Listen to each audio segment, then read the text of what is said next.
Merci à Maria et à Amélie pour l'invitation.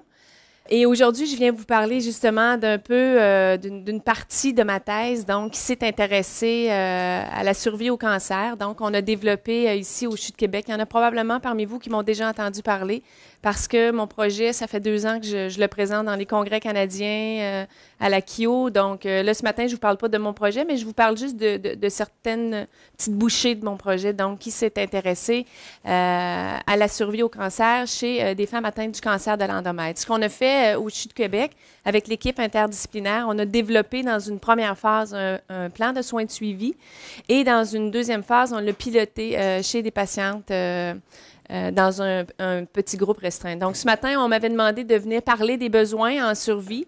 Donc, je vais juste vous préciser d'entrée de jeu que je parle des besoins en survie immédiate. Je m'intéresse dans mes recherches actuellement, autant où je m'intéresse, j'ai des projets de recherche en soins palliatifs et j'ai des projets de recherche vraiment en survivorship immédiat, donc la survie immédiate post-traitement, 0-1 an, puis j'irais même plus cibler 0-6 mois.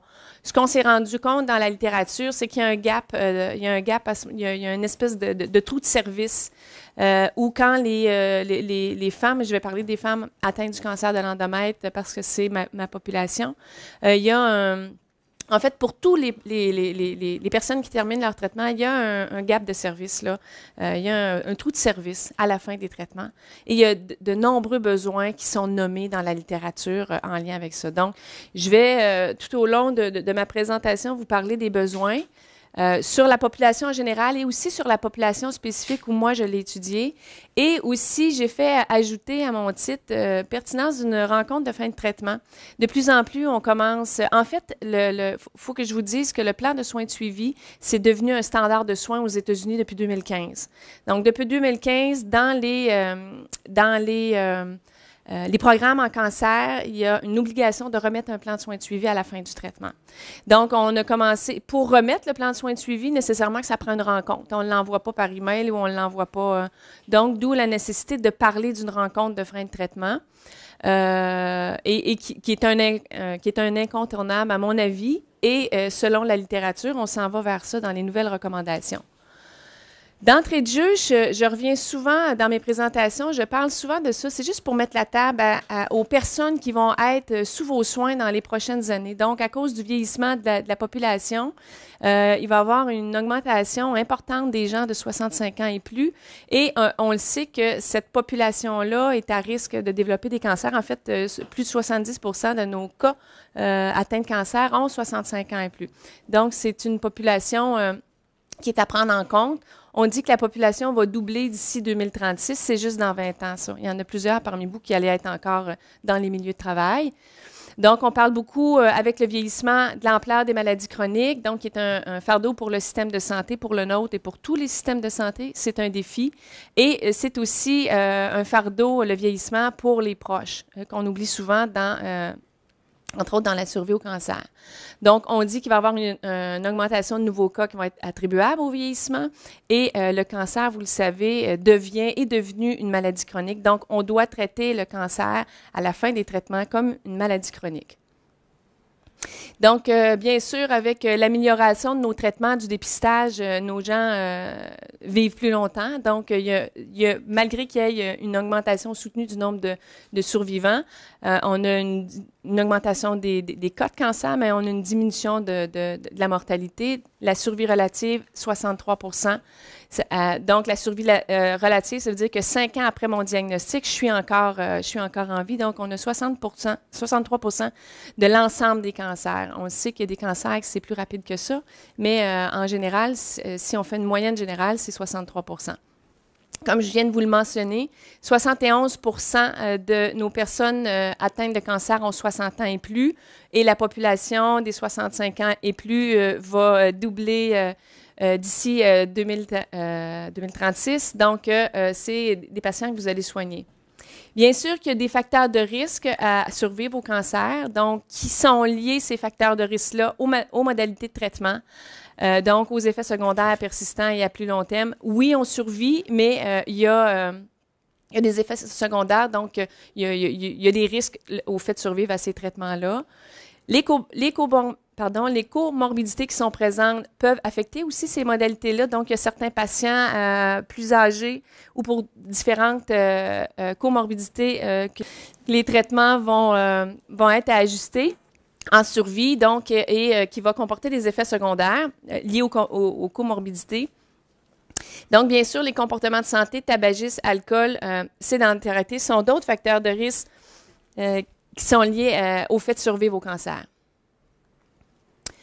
Donc, la fin du traitement, j'aime beaucoup parler que c'est une transition. En fait, on parle qu'il y a plusieurs transitions dans la trajectoire de soins. La fin du traitement, c'en est une.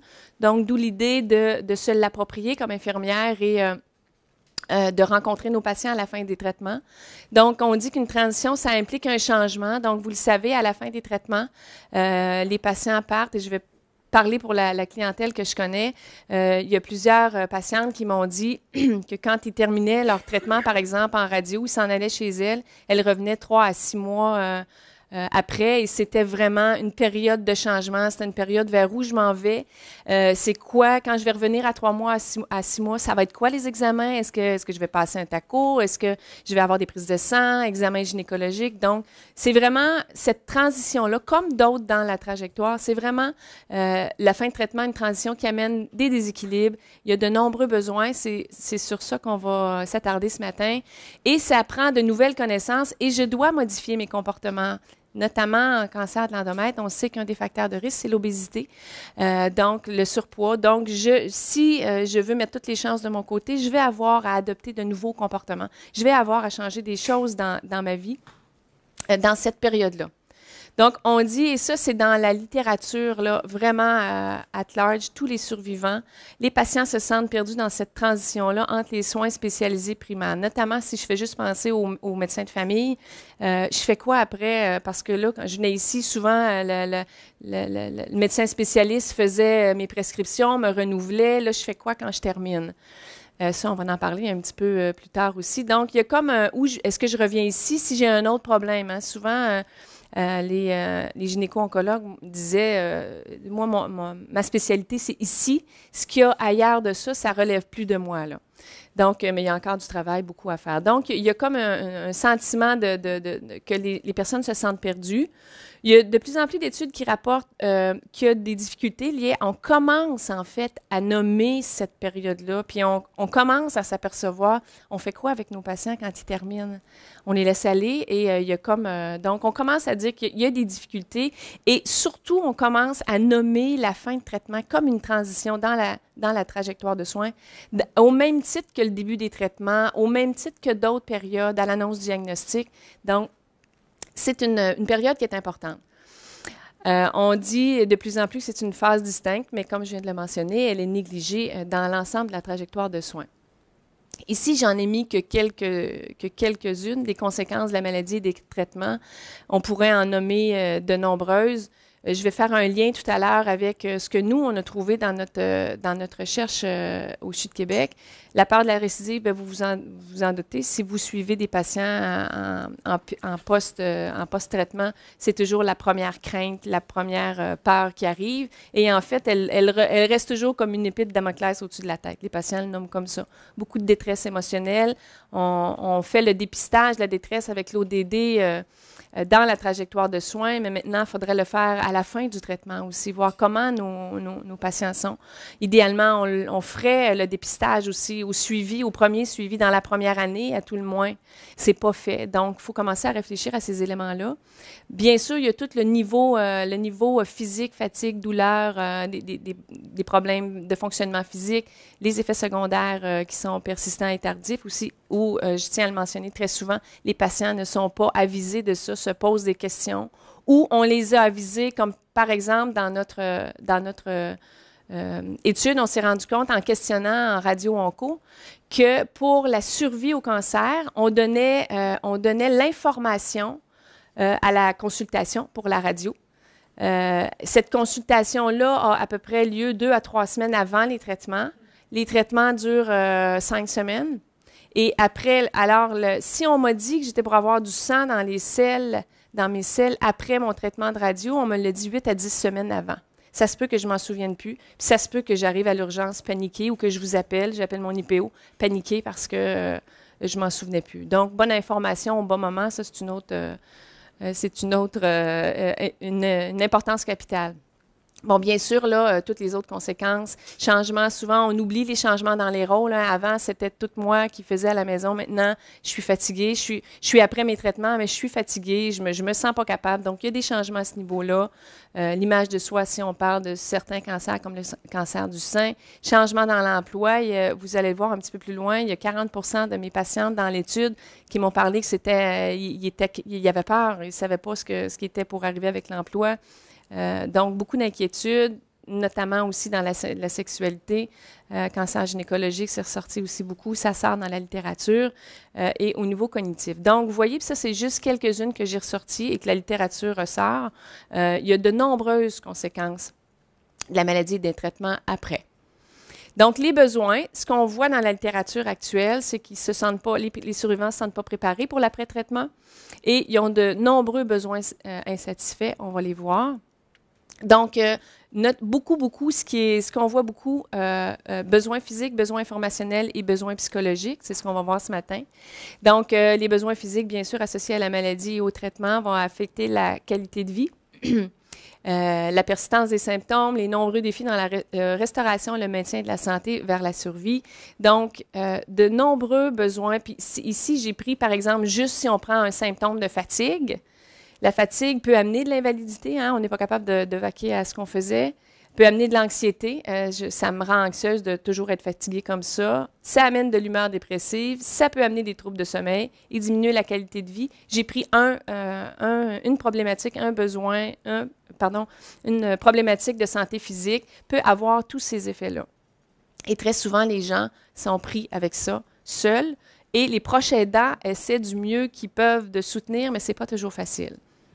Là où il y a énormément dans la littérature de données, c'est au niveau des besoins informationnels.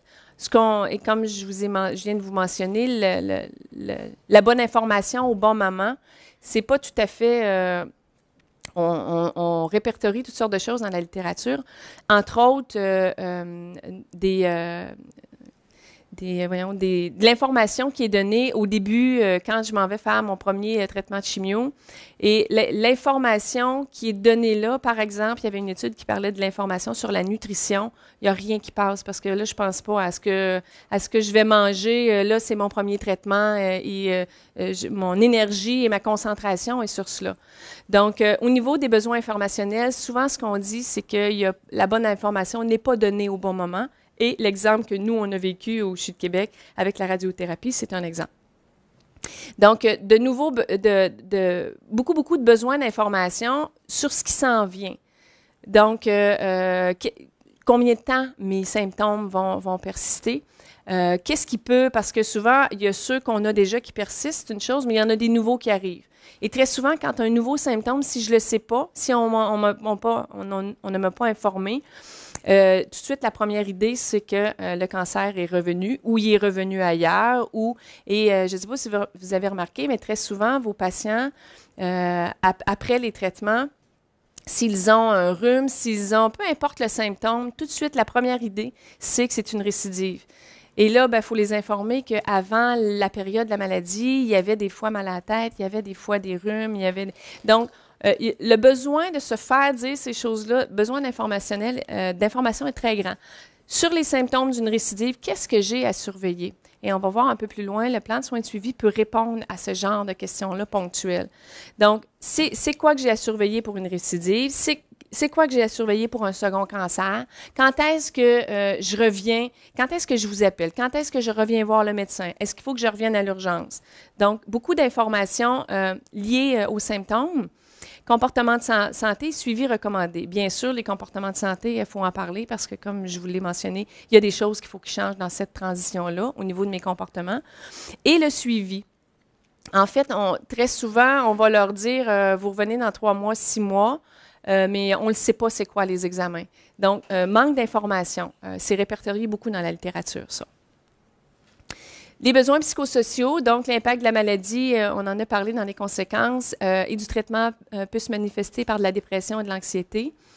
Donc, et très souvent, c'est lié à ce que je viens de vous mentionner, préoccupations liées à la récidive, aux effets secondaires, la possibilité de diminution de durée de la qualité de vie. Et on dit aussi que plus il y a de symptômes physiques, plus on va avoir d'anxiété ou de symptômes dépressifs. L'anxiété est souvent associée à la peur de la récidive persistant durant la phase de survie. Dans notre étude, ça a sorti très fort, la peur de la récidive.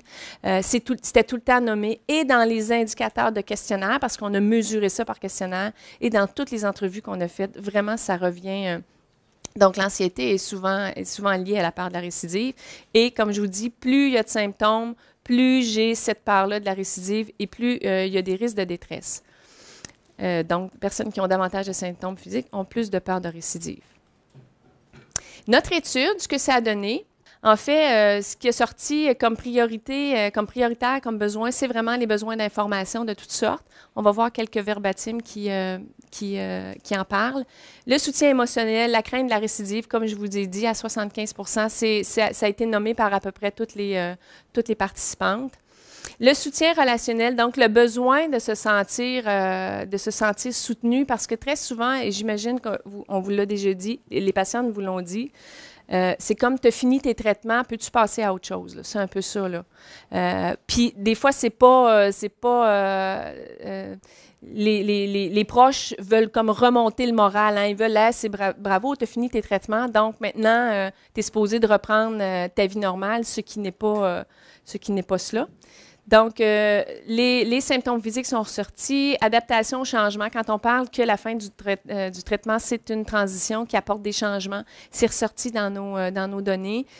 L'importance de garder le contact avec le médecin pendant et après la maladie. Pour certaines patientes dans notre étude, c'était le cas, mais très souvent, il y a comme une coupure avec le médecin de famille pendant la période de la maladie. Et des difficultés de retour au travail. Ce que ça a donné comme ce qu'on s'est fait dire, puis j'ai pris des verbatins qui représentaient bien l'ensemble des patientes. Je suis partie, puis je savais rien. Je savais que j'avais un rendez-vous dans 3 mois avec l'oncologue, puis dans 6 mois avec le radio-oncologue. C'est tout ce que... Et je me souviens très bien que cette patiente-là, pour avoir écouté mes enregistrements plusieurs fois, elle est partie, puis elle était complètement en choc. Elle pleurait. C'est comme si elle avait le sentiment, puis c'est très nommé dans la littérature, ça, de laisser un milieu qui est... je peux poser mes questions, j'en vois d'autres qui vivent la même chose que moi. C'est très soutenant, ça. Très difficile, cette période-là, mais très soutenant.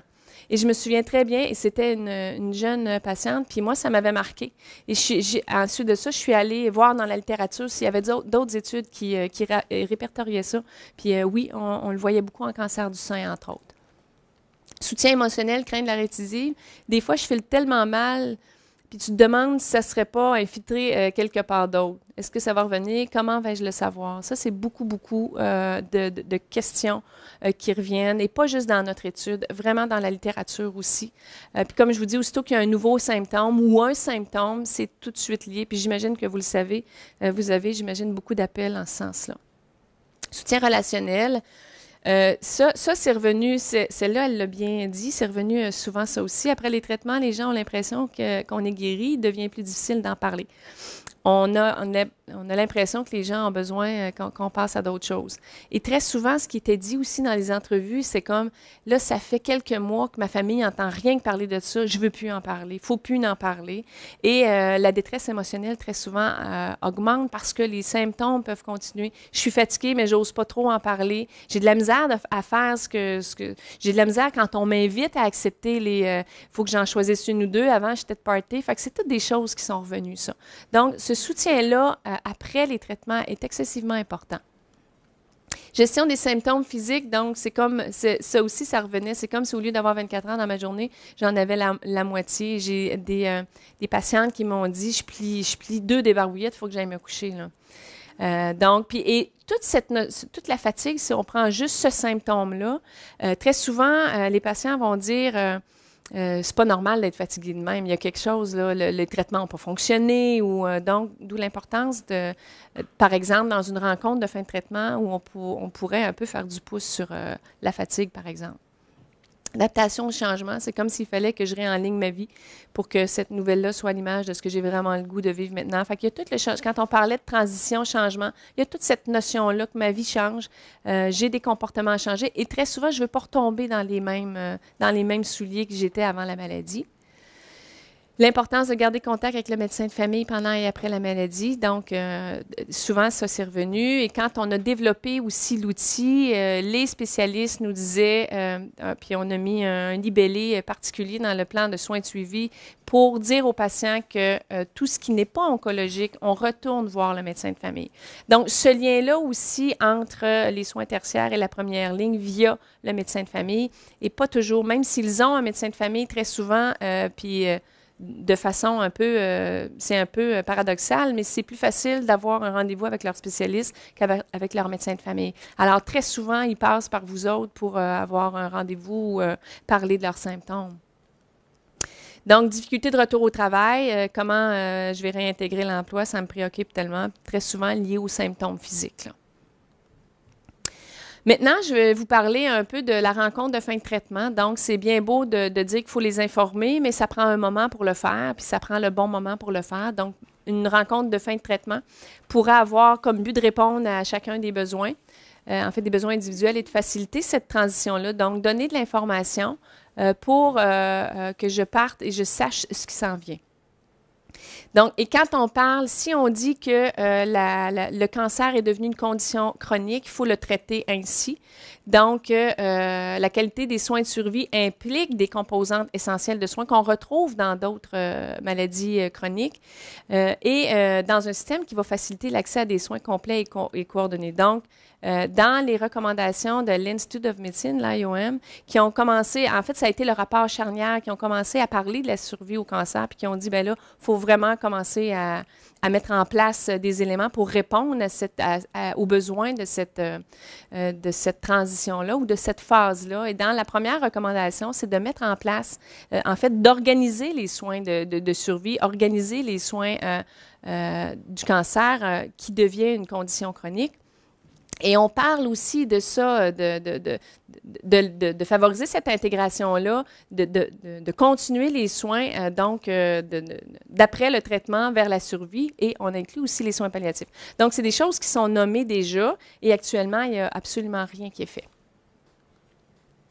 Quand on parle brièvement, je ne vais pas, mais l'idée de cette diapo-là qui a été proposée par l'IOM, c'est que si le cancer devient une condition chronique, donc on devrait avoir des composantes de prévention, de détection. Donc, les gens devraient être informés, devraient avoir un suivi de ça, de surveiller, d'intervenir dans cette période-là d'après-traitement. Et je pense que l'élément majeur, c'est la coordination, d'organiser la fin de traitement vers la survie avec des services à Montréal. On commence à développer des cliniques de douleur, des cliniques vraiment pour répondre aux symptômes physiques, mais aussi aux symptômes psychologiques.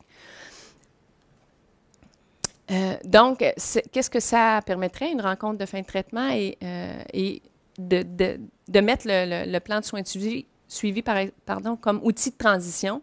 Donc, on pourrait, dans une rencontre, normaliser la fin de traitement, discuter, répondre aux questions des patients, les référer vers les ressources appropriées selon leurs conditions, selon leurs besoins actuels, et d'encourager la transition. Et ça, ici, c'est peut-être un morceau important dans cette rencontre-là, de discuter avec les patients, de continuer le suivi qui n'est pas oncologique avec leur médecin. L'information fournie, et c'est la littérature, en fait, là, on est dans des études dans la littérature. Donc, les informations qui seraient fournies par l'infirmière lors de la remise aideraient à mieux comprendre la maladie, les traitements reçus et l'après-traitement, parce que le plan de soins de suivi, en fait, c'est comme une photo de ce qui s'est passé pendant les traitements, mais une photo brève, donc qui peut informer, quand la patiente amène au médecin de famille, peut informer de ce qui s'est passé. Donc, et s'il y a eu des particularités aussi, sont inscrites dans le plan de soins de suivi. L'amélioration des connaissances, surveillance et symptômes du suivi recommandé. Dans le plan de soins de suivi, il y a les symptômes à surveiller. Donc, ils ont les symptômes, en fait, ce devrait être fait pour chacun des cancers, mais en endomètre, ce qu'on a fait, c'est qu'on a vraiment, on a mis des éléments de symptômes à surveiller qui peuvent être possibles, en fait, des symptômes possibles. Et on a fait aussi un autre libellé. Si ça s'aggrave ou si ça persiste, là, vous consultez. Donc, j'ai au moins de l'information. Mes symptômes, ils sont possibles, mais si ça s'aggrave, je sais ce qu'il faut que je fasse. Quand on parle du suivi recommandé, aussi, on a inséré, et c'est recommandé d'insérer dans un plan de soins de suivi, le suivi qui s'en vient, à quelle fréquence, les examens. Donc, lors de la rencontre de fin de traitement, vous pouvez discuter de tous ces éléments-là qui sont déjà dans le plan de soins de suivi. Nécessité de céduler une rencontre de fin de traitement pour remettre le plan de soins de suivi et discuter de la suite. Si on va en parler, il y a un petit peu d'écueil parce qu'on l'a vécu, là. C'est pas, ce serait, idéalement, c'est ce qu'on voudrait. Le mettre en place, c'est une autre paire de manches. Donc, on dit que ça aiderait actuellement pour les personnes qui ont eu une rencontre de fin de traitement ou il y a eu une remise de plan de soins de suivi, il aiderait à la transition entre les soins tertiaires et primaires. On dit qu'il améliore le standard de soins, donc tout au niveau de la continuité des soins. Associé à une meilleure perception de la coordination, suivi facilite la communication entre professionnels. Dans le plan de soins de suivi, il y a les gens qui ont été impliqués pendant la période de maladie. Donc, le nom de l'oncologue, l'hématologue, le chirurgien, tout est là. Donc, quand le médecin de famille reçoit ça, il peut communiquer s'il y a des questions. Donc, ça assurerait la communication entre les professionnels. Au niveau des survivants, il y a vraiment un consensus sur l'utilité et la valeur ajoutée. Les patients qui ont eu un plan de soins de suivi avec une rencontre de fin de traitement, il y a vraiment un consensus, c'est très utile. Bien sûr que vous le savez que l'infirmière en onco serait la mieux placée pour la rencontre de fin de traitement et aussi pour prendre le leadership de développer ces soins de fin de traitement-là. Ici, ce que les IPO nous ont dit par rapport à, puis là, je parle pas du plan de soins de suivi, mais de la rencontre de fin de traitement. Donc, c'est que les patients se sentaient rassurés de pouvoir poser des questions, partager leurs préoccupations dans une rencontre prévue. Ça a été très apprécié de savoir que quand je vais terminer, et nous, dans le cadre de notre étude, c'était vraiment lors du dernier traitement. On voulait vraiment faire ça. Il y a plusieurs études qui ont été critiquées justement parce que le plan de soins de suivi était remis jusqu'à 6 mois, 1 an après. Et l'IOM, ce qui nous dit, c'est vraiment la survie immédiate. Quand on termine les traitements, c'est là qu'il faut. En fait, il faut prévenir. Hein. Si on adresse à ce moment-là les besoins, on est vraiment en prévention de ce qui pourrait arriver, notamment au niveau de la détresse émotionnelle. Il y a des études qui en parlent. La discussion du contenu. Donc, on se sert du contenu du plan de suivi pour discuter, pour parler de certains points bien précis de la survie immédiate. Donc, ça permet de clarifier des éléments de surveillance du suivi. Donc, on peut se servir de ça comme vraiment base de discussion pour la rencontre de fin de traitement. Donc, apprécier discuter de comportements d'autogestion de santé, suivi global avec le médecin. En fait, on favorise beaucoup l'idée dans cette rencontre-là. C'est vraiment de répondre aux questions et de favoriser le suivi qui n'est pas oncologique avec le médecin de famille. On dit devrait être intégré systématiquement à la trajectoire de soins, faciliterait la coordination et la participation à la remise. Si j'ai une rencontre de prévue où je sais que je vais avoir un instrument, un outil qui va me donner de l'information, la littérature dit que ça augmente la participation. Ça, c'est les IPO qui nous ont parlé. Les patientes, ce qu'ils nous ont dit, rencontre de remise utile, donc pour de nombreux éléments qui sont contenus dans le plan de soins de suivi. Très souvent, il y a des questions qui peuvent déborder de ce qu'il y a là, mais au moins la base permet de commencer une discussion, permet de poser toutes leurs questions. En fait, toutes les patientes nous en ont parlé. Aussi, réaliser que l'IPO demeure une ressource qui est disponible parce que plusieurs pensaient que même si je sais que vous les informiez que vous allez être là du diagnostic jusqu'à la mort, donc certaines nous ont dit que l'IPO demeure une ressource disponible même après la fin des traitements, ce qui semblerait rendrait la transition plus facile. Permet de normaliser les symptômes physiques, connaître le suivi, rappeler les ressources disponibles. Donc, pour chaque personne, on prend le temps de voir c'est quoi ses besoins et quelles pourraient être les ressources, parce qu'il y en a dans le plan de soins de suivi, mais il pourrait y avoir d'autres ressources qui s'ajoutent. Les barrières à ça, c'est beau, puis idéalement, c'est ce qu'on voudrait, là. Les barrières que nous, on a rencontrées dans notre étude, la rencontre, c'est long, parce que bien sûr, si on répond à toutes les questions, et en fait, on était, pour certaines, ça a été plus que 60 minutes, mais ça paraît mieux des 45 à 60 minutes. Mais en bas de 3/4 d'heure, vraiment, il n'y a pas eu aucune rencontre qui s'est faite en bas de 3/4 d'heure. Fait que oui, on répond aux besoins, mais oui aussi, ça peut déborder. Et oui aussi, quand on reparle de la maladie et des traitements, il y a des questions. Des fois, ça n'a pas été bien compris. Puis, donc, c'est une rencontre qui est longue. Prise de rendez-vous et coordination difficile. En fait, c'est arrivé que deux patientes ont terminé en même temps.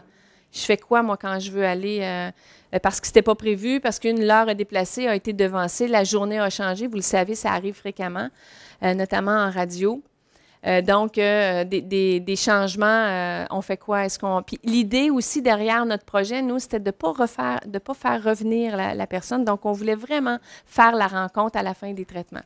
Donc, et si vous ajoutez à ça que vous êtes à Saint-Sacrement puis qui termine au CHU ou que vous êtes à l'Enfant Jésus, puis donc ajoutez là, la difficulté d'organisation puis de coordination. Ça ajoute, bien sûr, quand vous voyez 45 à 60 minutes, coordonner, trouver un endroit pour faire la rencontre, parce que vous ne faites pas ça dans la salle d'attente en radio-onco. Donc, il y a toute cette coordination-là qui aussi, et le temps qui est vraiment, puis c'est ça, de faire la rencontre. C'est bien sûr que c'est acceptable, c'est souhaitable, mais actuellement, vos conditions, en tout cas, les conditions dans lesquelles nous, on a fait l'étude, c'était pas optimal, d'autant plus qu'on s'est inscrit, on est arrivé en même temps que le dossier informatisé, donc il y avait la moitié qui était papier, la moitié qui était... juste pour faire le plan de soins de suivi, ça a été... je vous en reparlerai peut-être dans une autre rencontre, là, mais donc, c'est souhaitable. Pour le patient, on le sait que c'est gagnant. Maintenant, pour l'organisation, ce serait des éléments à mesurer. Est-ce que c'est gagnant pour l'organisation? Est-ce que ça diminue les appels aux IPO? Est-ce que ça diminue les portes tournantes à l'urgence? Est-ce qu'on diminue la détresse? Donc, il y a des choses à mesurer là, à ce niveau-là. En résumé, donc, de plus en plus de survivants, donc avec des besoins qui doivent être reconnus. La phase de transition, en fait, c'est une phase qui est négligée actuellement et elle doit être adressée. La rencontre de fin de traitement et la remise d'un plan de soins de suivi pourraient être des premiers leviers pour commencer à faire quelque chose, en fait, pour améliorer la reconnaissance de la phase de survie. Bien sûr que l'approche centrée sur les soins, sur les besoins, comme on ferait avec le plan de soins de suivi, une rencontre, en fait, ce n'est pas développé. Donc, tout ça est à développer aussi. Et des lignes directrices, on n'a aucune ligne directrice actuellement de pratique clinique en survie qui doivent être élaborées pour assurer la continuité des soins qui a comme un gap à la fin des traitements. Alors, voici